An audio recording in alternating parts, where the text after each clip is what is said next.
කොහොමයි කොට වැඩි. මලයක්. අපේ නංගි කියනවා ඔයා අපේ ගෙදර ඇවිල්ලා කොහොම ඉඳීත් දන්නේ නැහැලු. කනට ඇහෙන්නවත් කතා කරන්නේ නැහැලු. මං එහෙම තමයි. ඇත්තටම මට කියන්න ඔයාට තරහ යන්නෙම නැද්ද? ඉස්කෝලේ යන කාලේ ඉඳලා මට තරහ යන්නේ නැහැ. කවුරු හරි මොකක් හරි වැරද්දක් කරාම මම ඉතින් හිතනවා ඒක යාගේ හැටිනේ කියලා රණ්ඩුවට නොයා කරබාගෙන ඉන්නවා.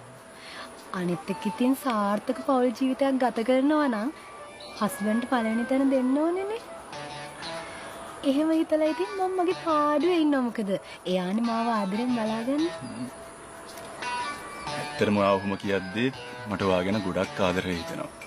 ඇත්තටම මාත් කැමති නෑ එකට එක කියාගෙන යන ගෑනුන්ට. ඒක මට හිතෙනවා මේ කට අල්ලලා කලක අතුල්ලන්න.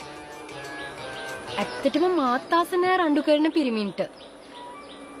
මට එතකොට හිතෙනවා පැත්තකට අරන් ගිහිල්ලා කනට දෙකක් ගහලා බිම දාගෙන හොම්බට දෙකක් චක චක ගාලා ඇනගෙන යන්න. ඊට පස්සේ හිතෙනවා මං ඇයි එහෙම කරන්නේ ඉතින් මගේ ස්වාමි පුරුෂයනි කියලා. මොකද ලස්සන ලෝකයක් මවල දෙන්නේ යා. මව ආදරෙන් බලාගන්නේ මට ඇඳුම් අරන් දෙන්නේ හැමදේම කරන්නේ යානේ. එහෙම හිතලා ඉතින් මම පාඩුවේ ඉන්නවා. ඇත්තටම ඔයා මාර කැපැසිටි එකක් තියෙන කෙල්ලෙක්. වෙන ගෑනු නම් ඔහොම නෑ. අඩෝ කිව්වොත් ඇයිඩෝ කියාගෙන එක දිගට රණ්ඩුවට එනවා.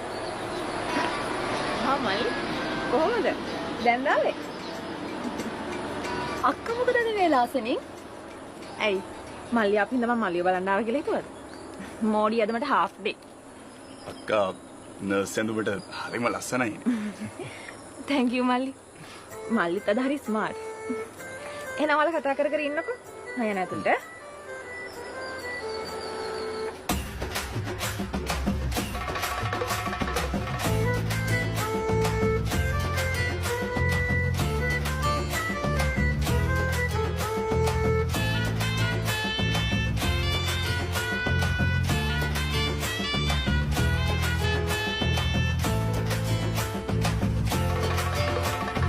මේ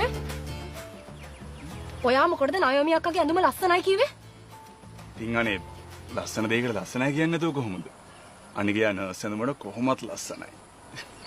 ඈබුරුවෝ. තොට බෙවුන්නද මගේ ඇඳුම මම මෙච්චර ලස්සනට ඉන්න තෝමට ලස්සනයි කිව්වද? තොපි පිරිමි සේරම එකයි. යකෝ දැනගනි තමන්ගේ ගෑණි ළඟ ඉද්දි වෙන ගණු වර්ණ නොකර ඉන්න. ගල් මූසලයා.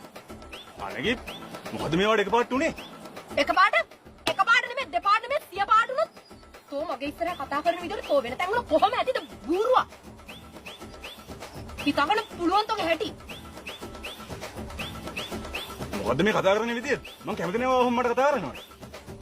ඇත්තද කැමති නැද්ද? පොඩ හිටපන් බල හිටපන් මම ගිහලා නයෝමි අක්කට කතා කරලා තොට නයෝමි අක්කා කතාවද මන් දන්නා තොට හරියන්නේ තෝ යෝගේ නාකි ගෑණිය තමයි බූරුවා. ඔයා ඉස්සෙල්ලා කතා කරපු විදිය දැන් කතා කරන විදිය සෑහෙන්න වෙනස් නේ. ඔයාලා මොකද්ද උනේ? ට්‍රැක් පැන්නද?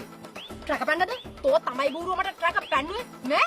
ඵලයන් මෙතන නැගිටලා ඵලයන් තෝ එන්න බෑ අපේ ගෙවල් පැත්ත පලාද පස් පාගන්න ඵලයේදී බූරුව තමුසුර පිස්සුදෝයි මේ මොන මොකලද මේ? මං යනවා යන්න. මං දැන් තමයි තමුසුගේ ඇත්ත ස්වරූපය දැනගන්නේ. ඇත්තද? ඔබ දැනගත්තද මගේ ඇත්ත ස්වරූපේ? අනේ යකෝ තෝගේ ඇත්ත ස්වරූපය දැන් තමයි දැනගත්තේ. තොට ගෑනු කී දෙනෙක් ඉන්නද? තොට ගෑනු කී දෙනෙක් මැසේජ් කරාද? ඒක තමයි අර ගෑනු මට මැසේජ් කරලා කිව්වේ. අනේ නිකන් ඵලයයි යකෝ යන්න තෝ හිතුවද මට නිලියෙක් හොයාගන්න බෑ කියලා. තෝ විතරද ඉන්නේ? අම්මා මහලකු හැන්ඩියනේ මට තෝත් එක්ක ඉන්න. මේ පැත්ත පාදින්න තු පස් පාගන්නද ඵලයා මෙතන යන්න.